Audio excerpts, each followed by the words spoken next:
What's going on, everybody? My name's Chris. Welcome to Bourbinsane. We're back today and we are going to be reviewing I.W. Harper 15-year-old bourbon whiskey. Now, this product was actually named after the founder of the distillery where this comes from, Isaac Wolf Bernheim. Now, this does come from New Bernheim Distilling, and this is their older expression. Now, they do make a younger expression of the I.W. Harper, but this is the 15-year-old bourbon whiskey. This is only an 86 proof bourbon. Of course, it's got a gorgeous looking bottle. One of the most unique and standoutish bottles you see on the shelf, I think. But it's only 86 proof, so pretty low proof. Again, 15-year age dated. This comes in 86% corn, 6% rye, and 8% malted barley. So majority is going to be corn on this. Let's go ahead and give this a pour.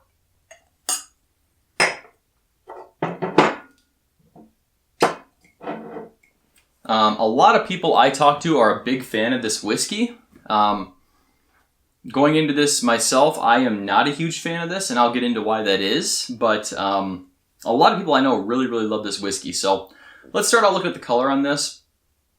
Nice caramel, medium caramel color. In my light, it actually looks pretty dark. I don't know how that's turned out for you guys, but pretty dark. I mean, the wood influence is definitely popping up on the 15 years on this, I think. So let's go right into the nose on this. Smells very smooth, no alcohol burn at all. It's fruity, rich fruits like cherry, pear, apple, and I have to say this is, now that the bottle's opened up a little bit, I'm not getting as much of the standoff note that I get, which I'll talk about in a second. It's opened up to a more nice citrus nose. The oak is definitely present. The major note that I just cannot get past on this bottle is it just smells like you go over to your grandma and grandpa's house, you go down in the musty, moldy, old smelling basement, and that's what this smells like to me. I don't know why I cannot get over that smell. It's still definitely present here. It's that musty wood. I mean, like an old attic. I mean, that's what it smells like to me. It is much more fruity than it was. Like I said, I'll say that. Much more fruity than it was, and I think that's a good thing. But that old must stank is still still on the nose for me. Let's give it a sip here. Cheers, everyone.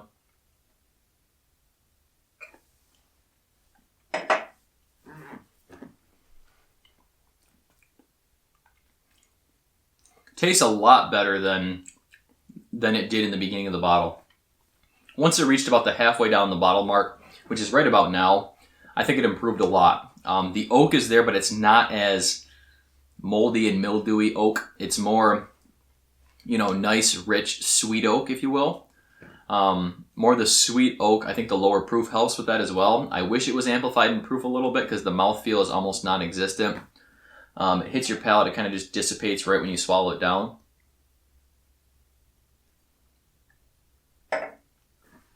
The fruitiness, again, is more amplified on this, which is very nice. I am getting more of the brighter citrus notes, like some green apple, some pear, like I described on the nose, cherry. More of a bright cherry versus a deep barrel cherry, which is interesting with being the age on this, but a very nice palate, actually, and I'm very, very pleased. Going into this, I was expecting to just rip this apart based on the last time I had this bottle, but it's actually opened up a lot, and it's opened up to be a lot better than I was expecting, so I am pleasantly surprised with where this bottle is going.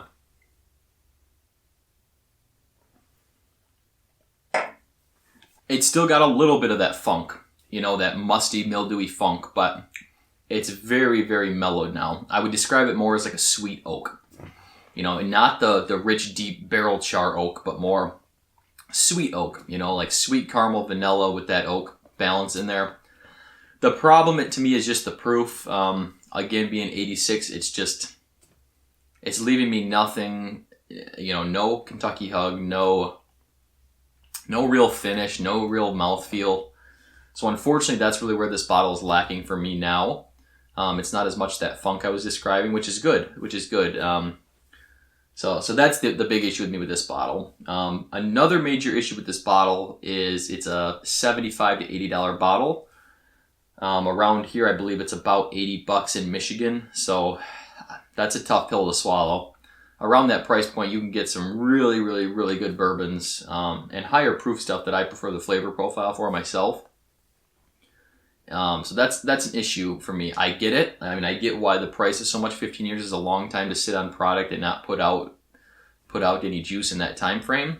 15 years is a long time. I understand. I just think if you're going to put out a 15-year product, for that price point, you're going to have to raise the proof for me a little bit, non-chill filter, do something to it to give me more of a mouth coating, more of a finish, because that's my major concern with this. For my money, I would say avoid this bottle. Like I said, I have a lot of friends who really, really enjoy this bottle. They really like the flavor profile this provides. So if you're leery of it, you want to find out if it's for you or not, go ahead and try either the younger expression of this first and see if you even like that flavor profile. That'll be a good indicator whether you should move up to the 15-year. Or, get a pour at the bar first. Try a pour of this, see if it's for you, and who knows, you may love it, and you can say, screw that Bourbinsane guy, he didn't know what he's talking about. Thank you so much for watching this review today. If you like these types of videos, please do hit that like button and that subscribe button. Leave a comment down below and let me know, do you like IW Harper? Are you one of those people who enjoys it, or do you get that funk like I do and you're not as big of a fan? I want to know your thoughts on that. A special shout out to all my patrons who support me. Thank you all so much. I appreciate every one of you. If you would like a challenge coin, I still do have some available, so go ahead and shoot me an email, bourbinsane@gmail.com, and I'll get you taken care of. Thank you so much for watching this review with me today. Stay insane, everyone.